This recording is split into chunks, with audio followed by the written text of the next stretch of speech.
real estate deductions are not what gets you audited. Here is what does. Most real estate investors think that the things that will get them audited are cost segregation, right? The ability to write off a significant amount on their tax returns, or that it is paying their kids. If I pay my kids, I might be audited. Or maybe their accountant tells them, claiming a home office, you'll for sure be audited. And last but not least, claiming real estate professional status. Claiming real estate professional status allows you to use your rental losses against all types of income. Hence, a lot of people think, gosh, once I claim it, I'm for sure to be audited. And it doesn't help that a lot of accountants are actually the ones who are spreading these myths. But what I see in working real estate investors all over the nation for decades is that those are actually not the things that get you audited. In case you didn't know, the IRS over the years has made it easier to claim home office deductions. So that has not been an audit flag for quite some time.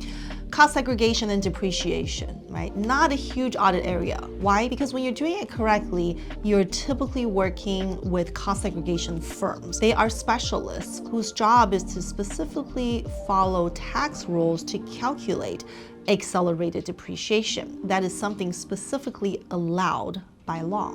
Paying your kids, when done correctly with the right documentation in the tax form, that in itself rarely is a reason for an audit.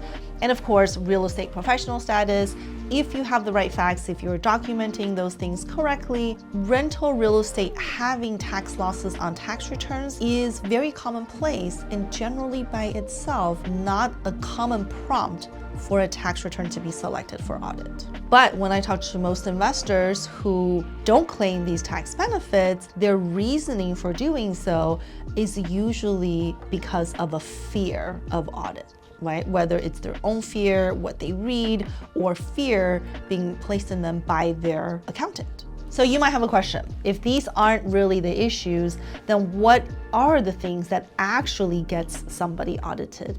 And you might be surprised by my answer. Contrary to popular belief, large tax losses on rental real estate is typically not what prompts it. How do I know? Well, because our firm specializes in working with real estate investors. In our experience, the returns that are selected for audit are actually based on something super silly that you may not even be expecting. And what are those things? Mismatching when it comes to tax filing. Let me give you a couple examples. You own your rental property in an LLC, but money is coming to your personal account. 1099s are issued to your personal name, but the property income is reported on the entity side. So your personal return gets selected for audit. Why? Because the IRS was expecting to see rental income reported on your personal tax return. They didn't see it. They didn't know that the income was actually reported on the partnership return. Now they're going to be looking at your entire personal tax return just to make sure everything else was in place. And even worse than that, they may also pull the partnership return to review as well, since they're here. Beyond that, even smaller things like missed brokerage statements. I oftentimes see people who have a lot of different brokerage statements holding stocks and mutual funds, and maybe they forget that they were supposed to get one, or they forget to download one from the account. That never makes it to the tax return. That is also another common prompt for when somebody gets audited. Again, IRS received the 1099s from the brokerage firm, but they don't see it on your tax return. Now they're coming asking for money, right? Brokerage accounts, 1099s. We also sometimes have people who have a part-time job that has a small W-2 that they forget about. That almost always ends up in either an inquiry or an audit. So all the stuff I talked about so far are inconsistencies, right? Basically what the IRS shows on their end in terms of your income, where it's being earned, and also the dollar amount. Maybe your property management issued a 1099 to you for $30,000, but you only reported $25,000 on your tax return.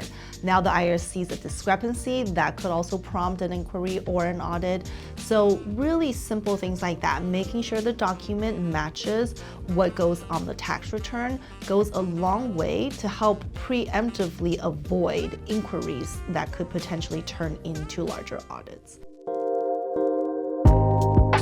Now, what happens if you're audited, right? Make sure that you have clean documents to support all of your deductions. And that's where good bookkeeping comes in handy. If you're audited, the IRS will generally be asking for documentations, bank accounts, receipts, and they'll do what's called sample selection. So they're gonna do some sampling of your records to see if your financial records are reliable and trustworthy, and then make a determination on how accurate the tax return was that you filed.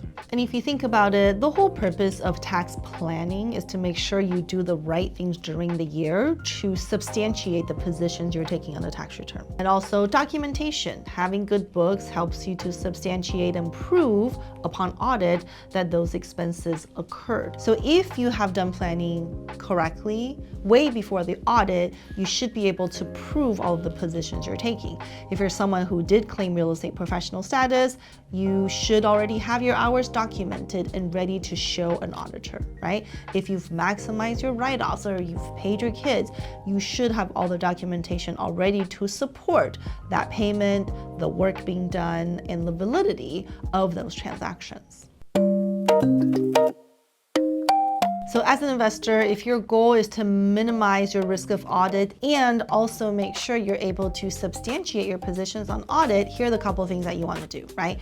Proactive planning. Plan ahead so you can make sure you know what you should be doing during the year to save on taxes.